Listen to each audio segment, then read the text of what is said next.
요즘 시장에서 가장 뜨거운 감자, 바로 이 클래리티 법안입니다.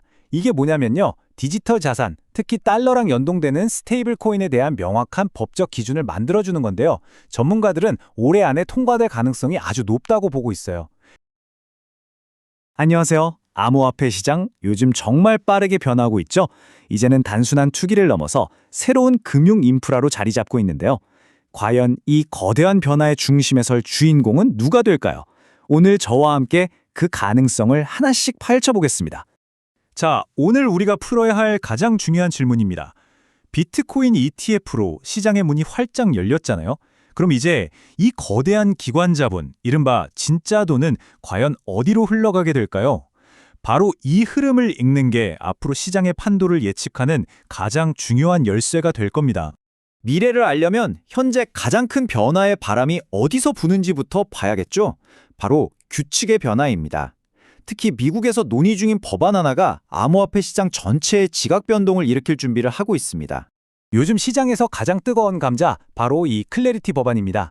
이게 뭐냐면요. 디지털 자산, 특히 달러랑 연동되는 스테이블 코인에 대한 명확한 법적 기준을 만들어주는 건데요. 전문가들은 올해 안에 통과될 가능성이 아주 높다고 보고 있어요.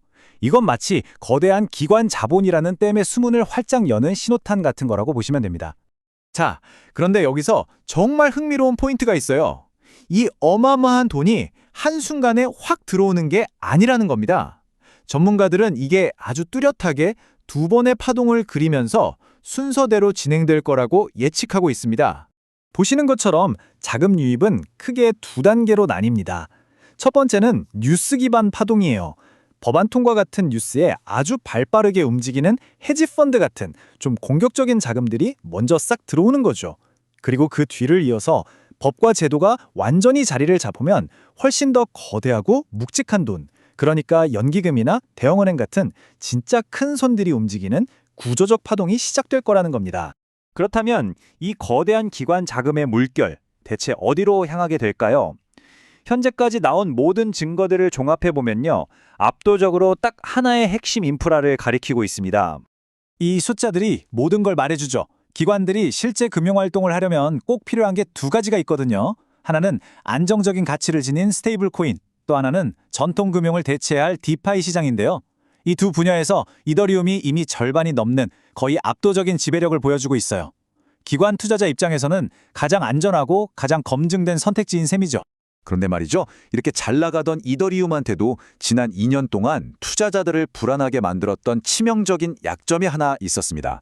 바로 이더리움의 경제 모델에 근본적인 결함이 있다는 우려였는데요.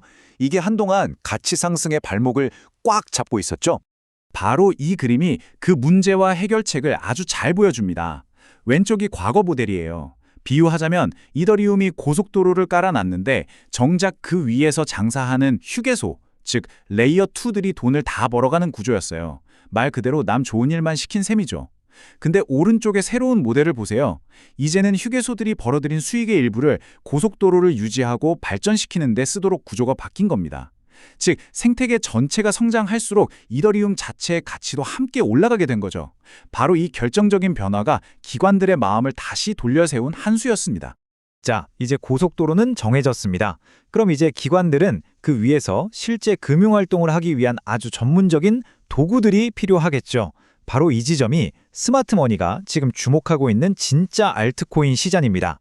이 말이 정말 중요합니다. 예전처럼 그냥 알트 시즌이다 하면서 아무거나 사던 시대는 이제 끝났다는 거예요.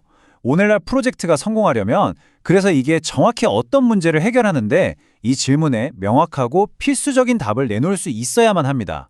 기관들은 절대 도박을 하지 않습니다.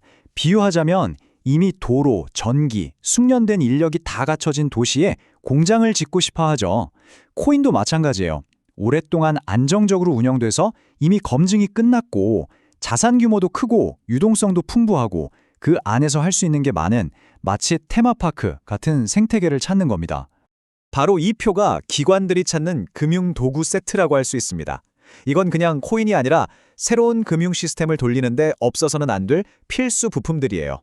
예를 들어 현실 세계의 데이터를 블록체인 안으로 안전하게 가져오는 오라클 기술, 은행 없이도 자산을 교환하게 해주는 탈중앙화 거래소, 그리고 기업들의 거래 기밀을 지켜줄 프라이버시 기술까지 각각의 역할이 정말 명확하죠.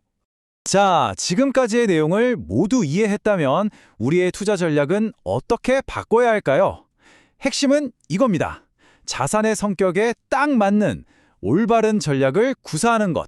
무엇보다도 가장 기본은 변하지 않습니다. 전문가들은 여전히 어떤 암호화폐 포트폴리오든 그 시작은 비트코인이 되어야 한다고 강조합니다.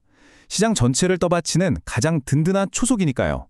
여기서부터가 정말 핵심인데요. 자산의 성격에 따라 전략을 두 가지로 나눠야 합니다.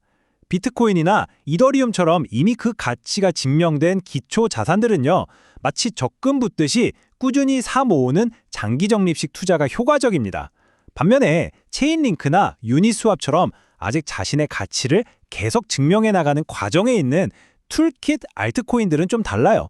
이런 코인들은 와, 이번에 중요한 기술 업데이트를 성공했네. 또는 대형 금융사와 파트너십을 맺었네.